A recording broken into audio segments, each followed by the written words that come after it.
कदमवाडी परिसरामध्ये अत्यंत दुर्दैवी घटना घडली आहे। विलास गुले या तरुणाला कुठलाही दोष नसताना दोन लोकांचे भांडण सोडवण्याचं चांगलं काम करण्यासाठी पुढे गेलेल्या या लेकराला मारून टाकण्यात आलेलं आहे। अत्यंत संतापजनक ही घटना आहे। या घटनेची माहिती मला मिळाल्याबरोबर पोलिसांशी एसपींशी मी या विषयावर चर्चा केली। लोकांच्या भावना खूप तीव्र होत्या। लोकांनी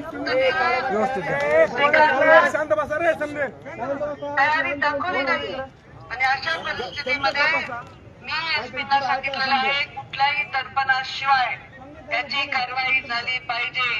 भले कोणी याला जबाबदार असेल त्यांना गजाआड करण्याच्या संदर्भामध्ये पोलिसांनी तात्काळ कारवाई करावी। विधानभवनामध्ये मुख्यमंत्र्यांची भेट घेणार आहे आणि आमच्या कुठलाही दोष नसताना कुठलाही गुन्हा नसताना विलास गुन्हेला मृत्यूचा सामना का करावा लागला, त्याच्या परिवाराला दुःखाचा सामना का करावा लागला याबद्दल तात्काळ कारवाई करण्याच्या संदर्भामध्ये सूचना देणार आहे। मी हात जोडून विनंती करते ते लेकरू वय नसताना कारण नसताना कुठल्याही गोष्टीत चुकी नसताना गेलेला आहे। त्याच्या मृतदेहाची विटंबना होऊ नये हात जोडून मी विनंती करते की त्याला जो काय त्याचा अंतिम प्रवास आहे तो सुखकर व्हावा यासाठी त्याचा अंतिम संस्कार करणं आपलं कर्तव्य आहे आणि तो आपण करावा।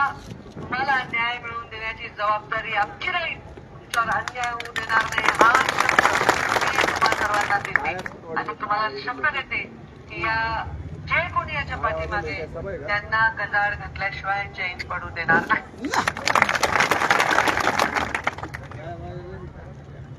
यानंतर आपल्या सर्वांचा आवाज विलास घुले या केज जवळच्या तरुणाची जी निघृणपणे हत्या केलेली आहे, माणुसकीला काळिमा फासणारी ही खरं तर घटना आहे। या घटनेला आज 4-5 दिवस पूर्ण होत आलेले आहेत। त्या विलास घुलेंच्या कुटुंबियांचा अर्थ असा टाहो इथल्या पोलीस प्रशासनाला ऐकायला मिळत नाही। बीडचं पोलीस स्टेशन नक्की कुणाच्या दबावात काम करतंय का अशी शंका घेण्याची वेळ आज निर्माण झालेली आहे। डेथ बॉडी गेल्या 4-5 दिवसापासून अंत्यसंस्काराविना आता सध्या पडून आहे आणि आता ती डेथ बॉडी घेऊन त्या मृताचे विलास घुलेंचे नातेवाईक आज केज पोलीस स्टेशनला जात आहेत, आंदोलन करत आहेत, रास्ता रोको करत आहेत। माझं महाराष्ट्र शासनाला आणि टोटल विधानसभेला आव्हान आहे की आपल्या पोलीस प्रशासनाचा इथल्या गुन्हेगारावरती धाक उरला नाही का? बीडमध्ये नक्की काय होतंय, कुणाच्या दबावाखाली बीडचं पोलीस स्टेशन काम करतंय याची आम्हाला कल्पना नाही। तेव्हा या मृत कुटुंबियांच्या वतीनं आंदोलन केलं जात आहे। या आंदोलनामध्ये सहभागी होण्यासाठी मी सध्या केजला रवाना होत आहे आणि त्यांच्या या आंदोलनामध्ये सहभागी होत आहे।